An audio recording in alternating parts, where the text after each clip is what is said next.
Well, welcome back. As you know, we've been rapidly building our skills for transforming practice and converting our practice transforming work into an articulate manuscript. So, in this installment, we're going to look specifically at our literature review and the background or the introduction section of our manuscript.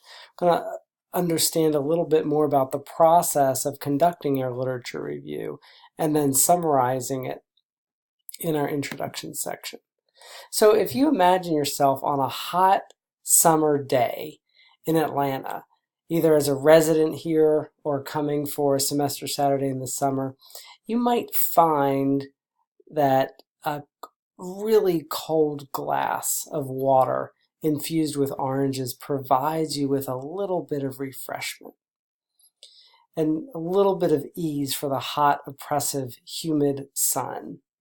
But if you drop these oranges into the glass, you see there's an overflow of that refreshment and abundance. And I'm proposing that a really robust piece of evidence from the scholarly literature provides exactly that type of refreshment for you as a DNP scholar and the patients, the populations, and the practice settings that you're serving. Because evidence is a mechanism to provide the best, most solid care that you possibly can for those patients and populations. So we're going to continue our case example of HIV, and this time we're going to take a hypothetical case example from an adolescent ART clinic. And this article we're going to look at in a bit of detail. So let's look at the process of doing a literature review. So as you know, your DNP story is kind of like the Three Little Pigs, as we've talked about earlier.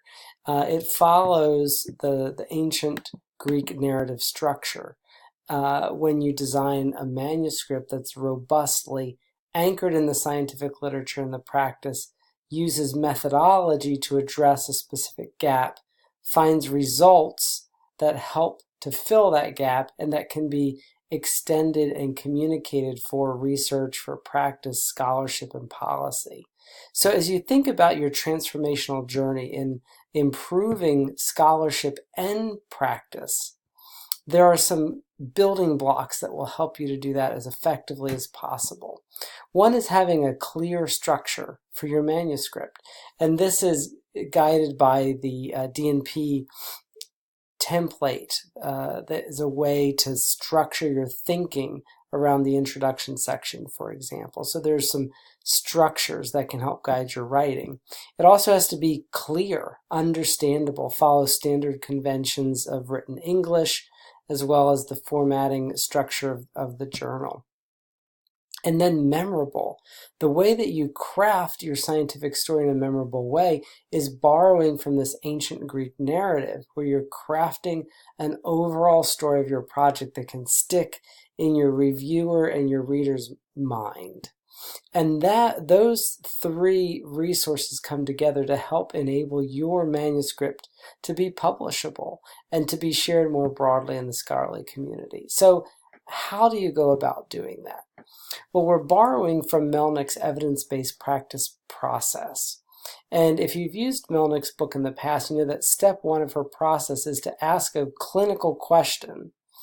And that's certainly the impetus that drives all of the work that you're going to be doing on your project. And so in this hypothetical example, the clinical staff at the Coptic Hope Center for Infectious Diseases identified that in calendar year 2016, adherence to World Health Organization approved HIV drugs among adolescents was 50% lower than adherence in adult patients at the same facility.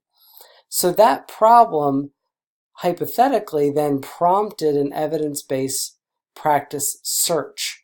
And so that PICO statement was then converted into search terms of HIV medication adherence, adolescent interventions, and in PubMed, you could specify that as a full-text search in the previous 5 years.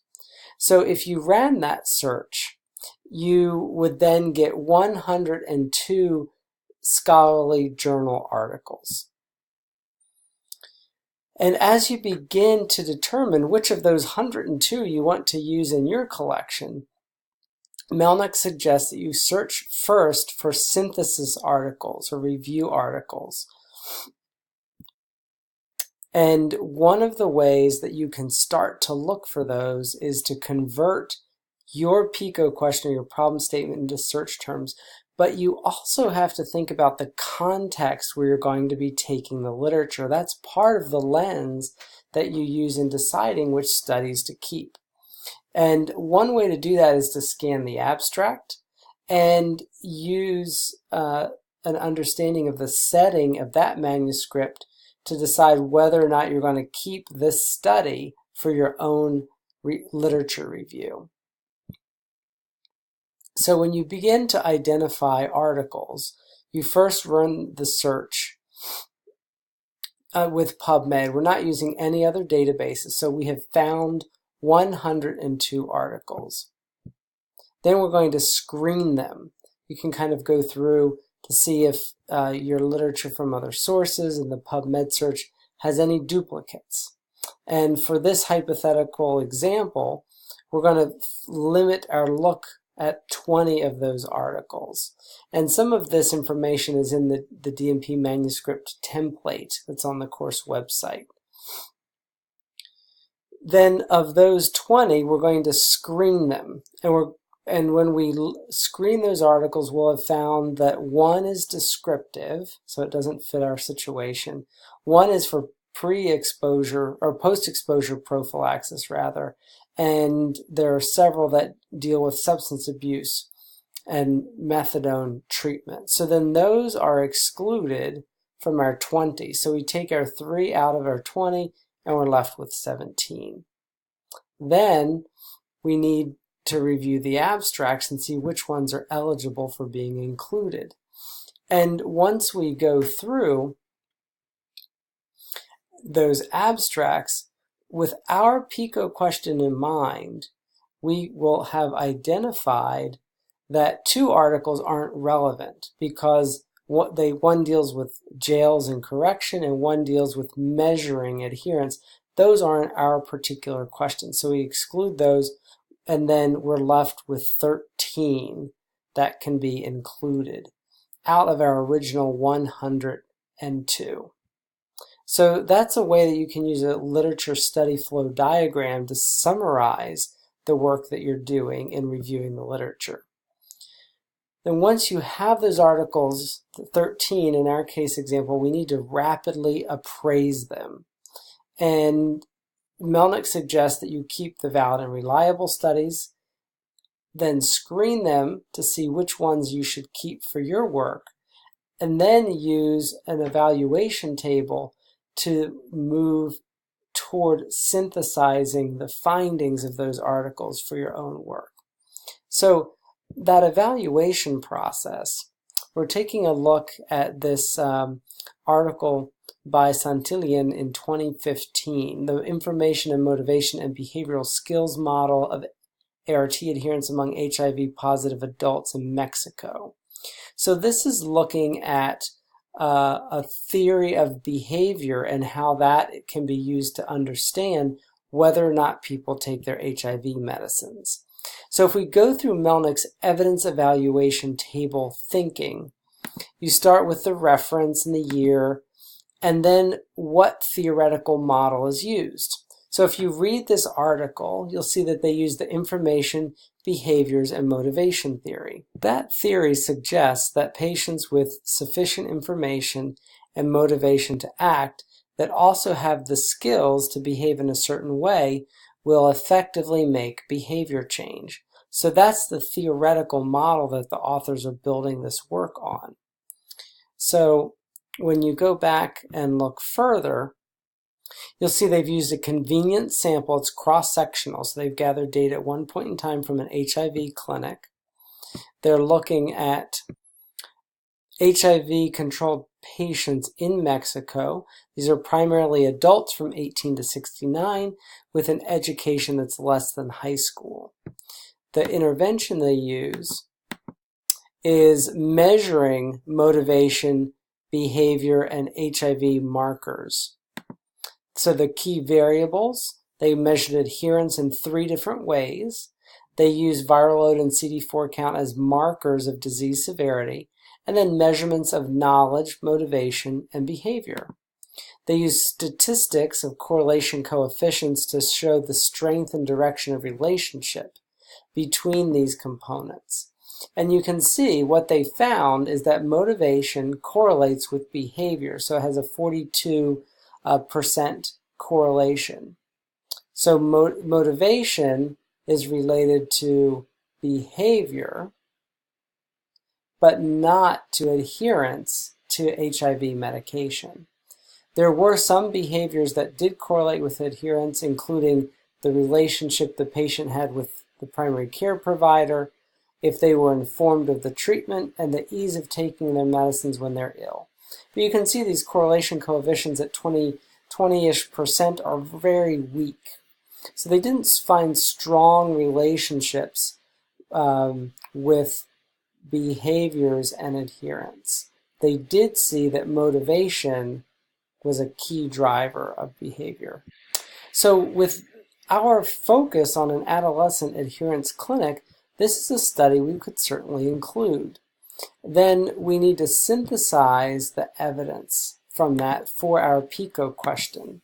And the way that you could do that is with Melnick's synthesis table. It's also in your template for the course.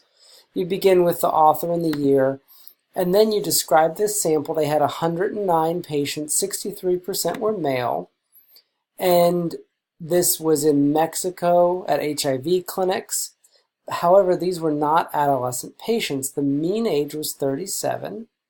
The educational attainment was low, with 62% having less than high school. About half were single, 44%. About half had a low income with less than $250 a month. And most had disease that was well controlled with an undetectable viral load. The design was a cross-sectional convenience sample when patients were coming in for care. The intervention was actually only measuring the relationship among these factors. And the findings, they have correlates of disease control. There were actually no correlates of disease control, but the authors suggest it's probably because patients were controlled at baseline.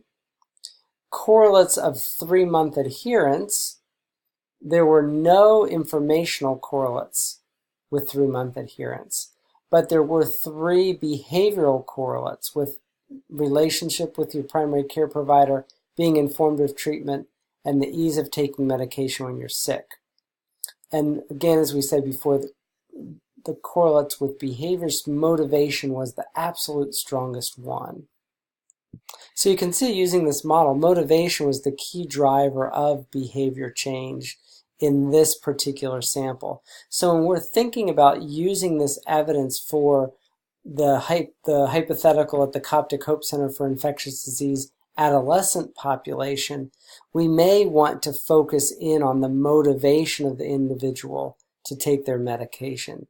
Might be less about behavioral skills and less about knowledge, perhaps. So that's one way that we could use the findings of this manuscript for our doctoral project. You've seen how we move from the evidence evaluation table, which is a little bit more standard portions of a manuscript, and then the synthesis table is focusing on this article's relevance for my problem statement or question. That helps you tell the story of what's known on the scientific literature for your problem and potential solutions to it. That will allow you to build skill in being refreshed with evidence and sharing that refreshments with your patients and populations. It will also help build your skill in telling the story of your introduction, what's known from science, including the evidence appraisal, how theory guides your work from beginning to end, and what's known from the practice situation, and enables you to close the gap in practice and science. So that's how you craft a solid introduction.